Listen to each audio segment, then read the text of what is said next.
Sparta, that's right, today we are recapping an epic action movie called 300. Links to rent and purchase the film in the description below. Welcome to Ultimate Recaps. Warning. Spoilers alert. The story starts in ancient Greece, not the wimpy side of town, but Sparta, where Spartan boys are turned into real Spartan men the moment they are born. When a child is born, he is observed thoroughly by a Spartan elder, over a cliff where hundreds of feet below lay the bones of dead babies who did not make the cut. If there are any signs of sickness, deformity or puny baby, he will be cast below the cliff. Spartan boys learn how to fight and train the moment he could stand. They are taught to never surrender, and to die in battle is the greatest glory he can achieve. When they turn 7, they are separated from their mothers, where they go through some more violence, and start their initiation rites. They are beaten and lashed, then tossed out into the cold to fend for themselves. Only the strongest return home, a Spartan. A violent day in Sparta as usual, when a Persian messenger rides through the city, and asks to speak to King Leonidas. He holds the skulls of other dead leaders in his hand. The messenger and his guards are led to the king, where he explains that he is here on behalf of Xerxes, the Persian god king who has already taken out thousands of cities, including the weak side of town like Athens, and wants the people of Sparta to submit to him. When Queen Gorgo makes a comment, the messenger insults the queen, and asks how a woman can talk like that among men. She shoots back that Spartan women are the ones who give birth to real men. The messenger warns King Leonidas to think carefully, before he replies to what Xerxes has asked of Sparta, but the king turns on the messenger, and points his spear in his face, making the Persian back up to the edge of the black pit. The messenger is outraged, and says you cannot kill a messenger, that this is madness. Leonidas replies with his thunderous roar, "This is Sparta." Then kicks the Persian and his guards into the pit. Smash the like and subscribe button. This is Ultimate Recaps. There is a law among Sparta: even if the king wants to go to war, he has to consult the oracle and the ephors, who are the priests of the gods, and who are more creature than man. Leonidas climbs the mountains, and after giving the ephors gold, explaining his plan to go north to corner Xerxes' army, he asks what the oracle says. The oracle is the most beautiful young girl of Sparta, and her beauty is also her curse, as she is forced to stay up in the mountains with these ugly ephors. She says that Sparta will fall. The ephors say that he cannot go to war when there is a celebration coming up anyways. The king is upset as he cannot just sit and do nothing. In the next scene, you see one of the councilmen, Theron, paying the ephors with gold from the Persians, for telling the king that he cannot go to war. The next morning, Leonidas and his captain are looking through his army of 300. He notices that one of the men is the captain's son. The king comments that he is too young, and has not fully enjoyed the warmth of a woman, but the captain insists that he fight. The son looks proud to be among the warriors. Theron and the other councilmen join the king and ask what he is doing. Theron says that the oracle has spoken, and he knows the rules, the law. The king says he's merely out for a stroll, and that these 300 men are just his personal bodyguards.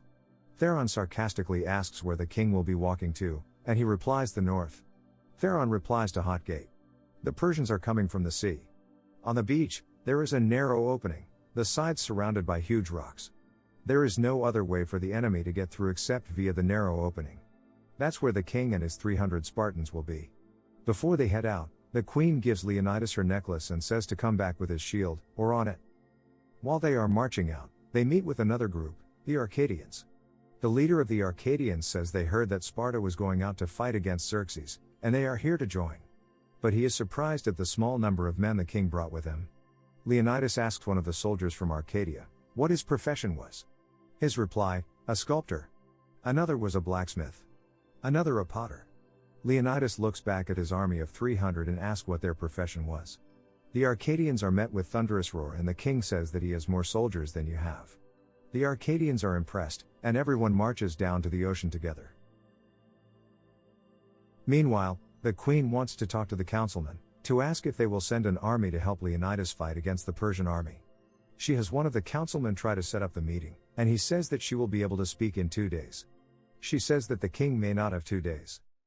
When the group finally get to the beach area, the Arcadians are starting to doubt themselves when they see how many Persian boats are in the ocean. That night, the Greeks' god sent a huge storm to turn over and destroy some of those boats, and at first, the Arcadians are happy, but in the morning the number of boats seem to have not diminished. The other Spartan men are happy as they can only hope to finally meet their match, someone that can give them a cause to have a beautiful death. As they are setting up a wall of stone, Xerxes' messenger comes up to demand, once again, that Sparta bow down on their knees. The messenger mocks the wall of stones the Spartans are building, before he sees that in between those stones are the dead bodies of the Persian soldiers. One of the Spartans insults him. Before he can strike with his whip, the Spartan leaps forward and cuts off the messenger's arm. He orders him to tell Xerxes that the fight is on. While this is happening, some of the Spartans notice that someone is following them. It turns out to be Ephialtes, a hunchback monster who wants to help fight. He warns the king that there is another opening, that the Persians can get through. He has a strong thrust with his spear, but cannot raise up the heavy shield he carries. The king says he cannot fight with the Spartans, because the Spartans use their shields to cover not only themselves, but also cover the man to their left, and since Ephialtes cannot raise his shield, he is of no use. Ephialtes gets extremely upset. In the first battle, you can see how strong the Spartans are. In the narrow opening they stand and wait, while the first group of Persian armies come out to fight. They easily pierce through their ranks, defeating them in battle formation, and driving the rest into the sea. While they catch their breath, the rest of the Persian army shoots out so many arrows that they block the sunlight. In unity, the Spartans fend off the arrows with their shields and laughs at their attempt, as now they can fight in the shade. While both sides take a time out to recoup and clean up the battlefield, Xerxes comes out to meet with Leonidas. Xerxes is a 7-foot bald and pierced god king. He again offers Leonidas a chance to bow down to him, but the king says that it will not happen as his thighs are sore from killing the first Persian army.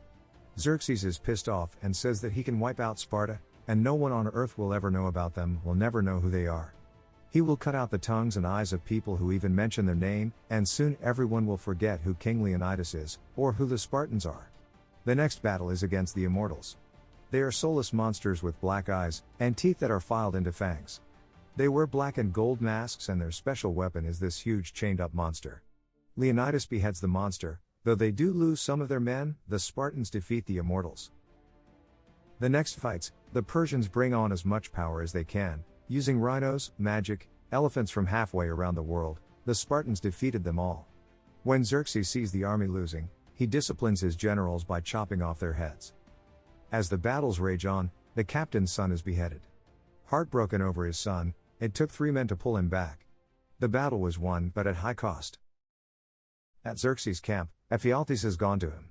He is tempted by belly dancers, concubines, contortionists, transsexuals, slaves. He is in awe of everything Xerxes has to offer: wealth, women, a chance to fight, if only he bow down to him. Ephialtes, mesmerized by everything, agrees and tells him about the second opening where the Persian army can easily overpower the Spartans. Meanwhile, the queen is meeting with Theron. She offers him something to drink, to which he asks if it's poison. He says that the councilman will never allow an army to go to the king, and he insinuates that he can persuade them to, if she sleeps with him. She allows it, and he roughly starts to have sex with her while telling her this will not be over quickly. You will not enjoy it. I am not your king. While both sides retreat once again, King Leonidas calls out to one of his men, Delios, who got hurt in one of the fights.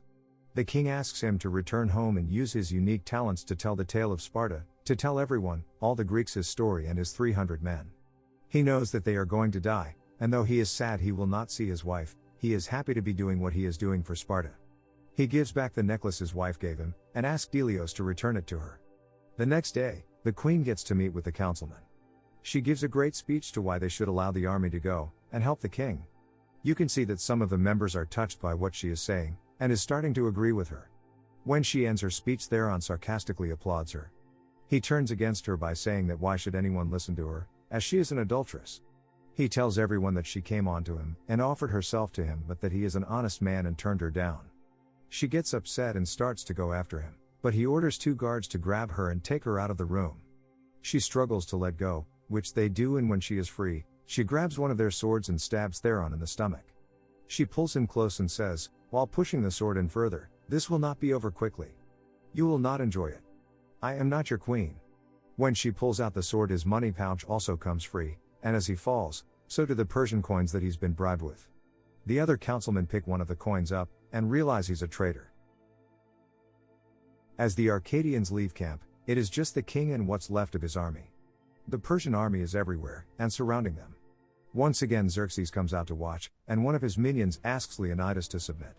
But this time, Leonidas actually takes off his headgear and puts down his shield and spear and kneels down.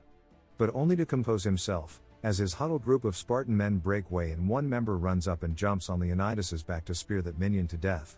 As everyone starts fighting again, the king picks up his spear and throws it where it slices through Xerxes' cheek. Xerxes is surprised and holds his hand up to his bleeding face. One by one the Spartans fall, even the king. One of them tells him that it is an honor to die at his side, to which the king replies that it was an honor to live at his side. After facing the sun and saying his last words, "My love," the rest of the Persian army kills him, and they make sure all the Spartans are dead by shooting a ridiculous amount of arrows into the air again. Delios returning home to give the queen the necklace, and he spreads the word about their victory. The film ends showing 1 year later, where Delios looks like he's the leader of the Spartan army now, and they are getting ready to fight the Persians again. But this time there are thousands and thousands of Spartans, and on command, they run for battle. Rent and purchase the film for the full experience. Links below. Like, subscribe, and comment below what you'd like to see next.